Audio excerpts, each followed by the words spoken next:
로모션이라는 데서 데이터가 나왔는데요. 160만 대로 연평균 성장률이 24%입니다. 전체 24%면 또 2차 전지 업황을 나쁘게 얘기하시는 분은 다시 2차 전지 업황이 캐즘이 아니라 뭐 장기 침체로 갈 것이라고 얘기를 하는데 연평균 24%씩 성장하는 산업이 많을까요? 저는 그건 좀 아닌 것 같고요. LG엔솔이 중국의 체리 자동차에 1조대의 배터리 수주를 받았습니다. 중국 자동차 완성차 업체 최초로 LG엔솔이 수주를 받았습니다. 그 말은 무슨 말이냐?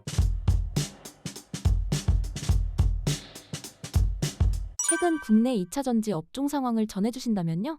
일단 제일 중요한 거는 전기차의 판매량입니다. 5월달 데이터가 이제 추정치인데요. 아마 다음 달 되면 전체 데이터를 알 수 있을 것 같은데요.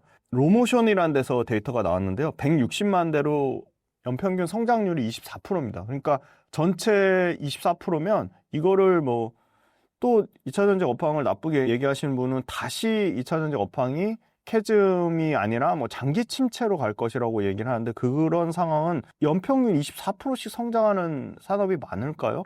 저는 그건 좀 아닌 것 같고요. 누적으로 볼게요. 1월 달부터 5월 달까지 5개월 동안 누적으로도 글로벌로 전기차가 720만 대, 요 수치를 좀 기억해 두시면 좋을 것 같아요. 기준점입니다. 기준점. 720만 대가 됐어요. 누적으로. 그러면 작년에 얼마였냐? 작년에 500만 대 초반이었으니까 28%가 성장을 했습니다. 유럽이 27% 성장했고요. 왜냐면 우리나라 주력이니까 중요하죠. 북미가 70만 대로 3% 성장했어요. 미국이 조금 부진했어요. 왜 그러냐? 미국이 테슬라 모델 Y 주니퍼가 신차가 나오는 그 한 달 동안이 테슬라가 박살이 났어요. 그리고 테슬라의 일론 머스크가 정치적 성향을 좀 세게 드러내면서 그 테슬라 리스크가 좀 컸습니다. 그런데 5월 달만 떼놓고 보면 독일이 45% 성장했고요. 영국이 32% 성장했고요. 스페인이 72% 성장했습니다. 물론 작년에 너무 안 좋아서 기저효과라는 건 있습니다. 근데 그럼에도 불구하고 유럽에서 평균적으로 30% 넘는 성장이 나온다는 거는 판매량은 좀 회복이 되고 있다. 캐나다가 요 관세 때문에 지금 20% 빠졌거든요. 그러니까 미국 데이터에 캐나다를 넣으면 미국 데이터가 4% 성장하는 걸로밖에 안 나와요. 그러니까 상당히 미국이 좀 부진했는데 왜 그런가 봤더니 역시나 테슬라가 모델 Y 주니퍼는 지금 잘 팔리고 있습니다. 4월 달부터 4월 말부터 본격 판매가 시작이 됐죠. 그런데 나머지 기존 모델 있잖아요. 모델 S, 모델 3. 그게 보면 판매량이 마이너스 15%예요. 많이 줄었어요. 그럼 테슬라는 줄었는데 현대기아차가 또 부진했어요. 5월 달에. 4월 달 데이터 좋았는데 현대기아차 5월 달에 마이너스 49%로 판매량 줄었는데 그런데 현대기아차는 지금 미국에서 3등입니다. 굉장히 잘하고 있습니다. GM이 16,000대 넘게 팔면서 90% 성장했어요. 포드가 한 7,500대 정도를 팔면서 25% 성장했어요. 그러니까 전반적으로 판매량은 5월달 가장 최신 데이터를 보면 회복이 되고 있다. 그 다음에 리튬하고 니켈의 가격이 지금 리튬 같은 경우는 뭐 고점 대비 88% 빠졌으니까 현재 기준으로 치면 킬로그램당 59 위안 정도 되니까 니켈은 14.9달러 킬로그램당. 그러니까 리튬하고 니켈이 여기서 더 빠질 거냐 그 얘기가 나오면서 지금 계속 더 빠진다고 얘기해요. 그런데 리튬하고 니켈 업체들이 많이 문 닫고 있거든요. 그러니까 리튬하고 니켈에서도 이제 감산하거나 파산하는 업체들이 지금 쏟아져 나오고 있다. 그런 측면을 보면 리튬 니켈이 공급량이 줄어들면 수요가 그렇게 늘지 않더라도 가격이 빠질 수가 없는 거거든요. 그래서 뭐 여기서 더 빠진다고 얘기하는 거는 논리적으로 조금 비약이 심하다라고 보고요. 다운사이클이, 그러니까 전기차의 다운사이클이 연장될 거라고 얘기하는 견해들이 있는데 그거는 LG엔솔이나 SK온이나 삼성 SDI 가동률이 회복되지 않아서 그런데 실제 지금 가동률이 굉장히 많이 좀 떨어져 있습니다. 가동률이 LG엔솔 같은 거는 지금 53% 정도 수준이고요. SK온이 45%, 삼성 SDI가 32%까지 빠졌습니다. 그러니까 이 가동률이 떨어진다는 거는 그만큼 물건 출하가 빨리빨리 안 되고 있다는 거거든요. 출하가 적체되고 재고가 쌓인다는 얘기니까 그런 부분이 다운사이클을 연장시키냐 하는 악재가 있는 건데 오늘 또 마침 제가 출연하는 오늘 6월 17일 기사로 LG엔솔이 중국의 체리 자동차에 1조대의 배터리 수주를 받았습니다. 중국 자동차 완성차 업체 최초로 LG엔솔이 수주를 받았습니다. 그 말은 무슨 말이냐? 이제 슬슬 양극재 업체도 에코프로비엠 CATL 이제 뭐 얘기가 나오고 있죠. 그런 것처럼 중국 업체들 쪽으로도 국내 배터리 밸류체인들이 이제 침투하기 시작한다는 겁니다. 그래서 조금 가동률 측면, 출하량 측면 조금 더 지켜볼 필요는 있다. 그러면 업황으로 보면 바닥은 나왔냐? 업황으로 보면 바닥은 좀 나왔다고 보는 이유가 판매량 데이터하고 가격에서 그런 조금의 어떤 지표들이 나오고 있습니다. 근데 저는 가장 우려되는 부분은 이 부분입니다. 가장 큰 리스크는 아직도 공급 과잉에 대한 리스크는 있다는 겁니다. 예를 들어 2025년 LG에너지솔루션, 삼성 SDI, SK온의 예상 출하량을 다 더한 거랑 2027년 삼성 SDI, LG엔솔, SK온이 증설하겠다고 하는 증설 캐파 물량의 차이를 보면 2025년 예상되는 출하량의 약 3배 정도에 해당되는 게 27년 이 3사의 캐파입니다. 그럼 현재 출하량의 3배가 돼야지 얘네가 세우겠다는 캐파를 만족하게 되는 겁니다.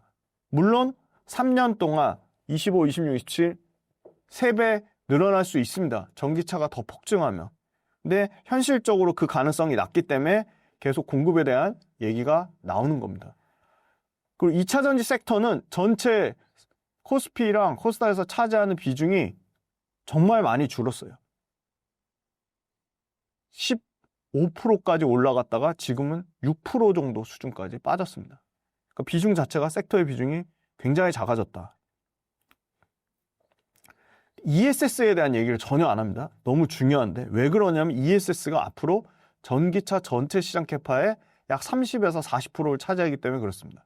금액으로 치면 최소 250조에서 최대 400조까지 시장 커질 거로 보는데 미국 ESS 시장에 지금 중국이 85%의 점유율을 차지하고 있는데 중국 ESS를 굉장히 빠르게 국내 업체들이 뺏고 있습니다. 그건 뭘로 또 확인할 수 있냐? 예를 들어 LG엔솔의 미시간 공장을 전기차의 일부를 ESS 공장으로 전환시키고 있습니다. 실제 그 작업이 진행 중에 있고요. 삼성 SDI 인디애나 공장 역시도 마찬가지로 ESS 물량으로 전환하고 있습니다. 미국의 ESS 관련돼서 섹션 301 여기서 25%의 관세가 부과되면서 중국 ESS 같은 경우는 총 상호 관세 포함해서 28.4%의 관세가 붙게 됩니다. 그러면 28.4%의 관세를 더했을 경우에 중국 ESS가 국내 ESS랑 가격 차이가 없거나 오히려 국내 ESS가 3% 정도 가격이 더 싸집니다. 그러니까 중국 ESS를 쓸 이유가 전혀 없는 거죠. 그래서 LG엔솔 미시간 공장 말씀드렸고 지금 데이터나 실적으로도 ESS가 실제 중국 기업들이 압도적인 지배력 LFP ESS 배터리를 바탕으로 95%까지 올라왔는데 점유율이 87%, 82%, 79% 이렇게 계속 빠지고 있다. 삼성 SDI가 가장 따끈따끈하게 독일의 최대 ESS 에너지 저장 장치 업체랑 이틀 전에 테스볼트라는 데랑 계약을 맺었습니다. 그리고 LG엔솔이 폴란드에서 폴란드 국영 전력청인가요? 거기랑 또 ESS 공급 계약을 맺었습니다. 그리고 삼성 SDI가 넥스트에라 에너지, 미국 업체죠. ESS 공급 계약을 맺으면서 ESS 공급 계약들이 계속 터지고 있습니다. 아까 가동률 관련된 부분, 공급 관련된 부분이 또 우려 요인이지만 구조적으로 미국이 지금 트럼프가 내연기관차 판매 금지 법안에 대해서 폐지 결의안을 캘리포니아 행정법원이랑 싸우고 있습니다. 캘리포니아 주정부랑 싸우고 있죠. 저는 이게 굉장히 좀 그 결론은 뭐죠? 그러니까 내연기관차 의무적으로 2035년까지 폐지해가지고 전기차를 폭증시키는 것 자체를 원천 차단하겠다는 건데 이게 오히려 굉장히 좀 큰 리스크라고 보고 있습니다. 그러니까 이거 만약에 폐지될 경우에는 내연기관차 판매 금지 법안이 폐지될 경우 전기차의 역성장은 불가피하다. 그래서 이게 훨씬 더 전 중요한 이슈라고 보고 있고요. 유럽의 저가 전기차 라인업을 지금 EV3랑 EV4가 지금 꽉 잡고 있거든요. 유럽은 지금 재미난 게 지금 국내 전기차가 올해 전기차 유럽도 EV9이 아마 올해의 전기차 뽑혔을 거예요.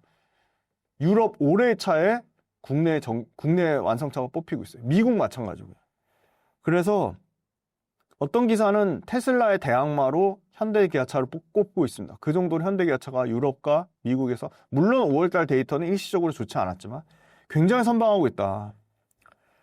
근데 전기차도 가격은 신차가 가격이 좀 다운이 돼야 되죠. 평균 대부분의 전기차 신차 가격이 이 관세에 대한 불확실성 때문에 6천만 원대 이상이 되면 전기차 가격에 대해 부담을 느낄 수 있어요. 근데 또 상대적으로 생각해 봐야 돼요. 관세라는 거는 휘발유차에도 관세가 붙습니다. 그럼 휘발유차 가격도 비싸지는 거예요. 근데 전기차만 6천만 원대 이상이나 비싸다? 이건 논리적으로 또 맞지가 않아요. 그래서 전기차, 휘발유차 가격에 대한 어떤 진검승부, 패리티 구간이 올 겁니다. 그래서 이 전기차 가격만 비싸지는 게 아니라 휘발유차 가격도 같이 비싸진다. 제일 중요한 거는 고객사입니다. 자, 요거 표 SK증권이 잘 정리해서 가져왔는데 LG엔솔은 테슬라가 20%고요. GM이 더 커요. 그러니까 LG엔솔은 지금 좋은 상황이 왜 GM이 연평균 90%씩 판매량이 늘어나고 있다고요. 17,000대까지 회복이 됐다고요. GM이 25%고요. 테슬라 20%, 폭스바겐 12%, 현대기아차가 생각보다 비중이 작아요. 10%. 기타 많죠. 그만큼 LG엔솔은 고객사가 엄청나게 잘 다변화되어 있다는 거예요. 삼성 SDI 볼게요. 아니 근데 삼성 SDI 투자하시면서 삼성 SDI 고객사가 어딘지도 모르시는 분들이 너무 많아요. 그래서 이런 기초적인 내용들을 꼭 좀 체크를 하시라 이렇게 말씀드리고, 삼성 SDI는 BMW가 자 LG엔솔은 가장 큰 GM이 25%밖에 안 되는데 삼성 SDI는 여기 BMW 기준이 35%나 돼요. 이게 BMW 비중 클 때는 40%까지 될 때가 있어요. BMW 의존도가 커요. 근데 BMW가 판매량이 좋나요 지금? 좋지 않죠. 유럽도 마찬가지예요. 유럽도 지금 중저가 차가 훨씬 잘 팔린다고요. 스텔란티스 25%, 폭스바겐 20%. 여기 기타에 지금 현대차가 들어가려고 해요. 리비안 15%. 리비안 박살났죠. 폭스바겐 어렵죠. 그나마 스텔란티스가 선방하고 있어요. BMW 어려운 상황이고요. 그러니까 딱 여기서 답이 나옵니다. SKO는 한번 보겠습니다. SKO는 현대차가 50%예요. 그러니까 SKO는 지금 현대차에 회복되니까 삼성 SDI보다 SK온이 훨씬 나은 상황이에요. 물론 SK온에 대해서 부정적으로 얘기하시는 분은 야 재무구조가 삼성 SDI가 훨씬 좋고 SK온 재무구조 너무 불안해. 부채 많잖아. 계속 외부에서 돈 꾸잖아. 그런데 SK온이 판매량 측면은 훨씬 낫다는 겁니다. 현대차가 50%예요. 폭스바겐 20%고요. 왜 SK온 얘기할 때 맨날 부정적으로 얘기하는 분은 포드 때문에 그래. 야 포드 판매 안 좋잖아. 근데 보세요. SK온의 포드 비중 12%밖에 안 된다고요. 그러니까 SK온은 현대차가 잘 되면 같이 가는 겁니다. 요 옆에 거 한번 중요한 표 이제 말씀드릴게요. 자, 체감 거래 가격이 AMPC가 생산세액 공제가 3,150달러, IRA 보조금 7,500달러. 그러면 이게 만약에 폐지된다고 하면 10,000달러 이상이 전기차의 실질 거래 가격이 올라간다는 얘기예요. 그러니까 4만 달러 수준이 아니라 요거 10,000달러 더 넣으면 57,000달러 수준까지 된다는 거예요. 그러니까 6천만 원대 이상 가격대가 나오는 거니까 부담을 느낀다는 건데, 자, AMPC는 이제 결정 났잖아요. 2031년까지 1년만 당겨지는 걸로. 그러니까 이건 의미 없어요. IRA 보조금 7,500달러. 자, 이제 7,500달러 보조금 안 받아도 지금 중저가 차가 굉장히 많이 쏟아져 나오고 있습니다. 그러니까 이제는 전기차가 계속 말씀드려요. 보조금에 의존하지 않고 그냥 휘발유차 가격이랑 실제 보조금 없는 가격으로 승부하는 시대가 올 거다. 근데 보세요. 전기차는 TCO라고 하는 거냐? 토탈 코스트 오퍼레이팅. TCO 비용이 휘발유차보다 훨씬 낮습니다. 차를 살 때 감가상각도 생각하잖아요. 유지 비용도 생각하잖아요. 기름값도 생각하잖아요. 그걸 한번 다 따서 보시면 전기차가 휘발유차보다 여러 가지 중장기적인 매력이 있다. 그렇게 말씀드리고, LG엔솔하고 삼성 SDI하고 SK온의 이 고객사 이렇게 봐드린 것처럼 에코프로비엠의 고객사는 뭔지, 포스코 퓨처엠의 고객사는 뭔지, 코스모 신소재의 고객사는 뭔지 한번 냉정하게 내가 손품을 팔아가지고 한번 찾아보세요. 꼼꼼하게. 그거부터 저는 투자의 시작이라고 보고 있습니다.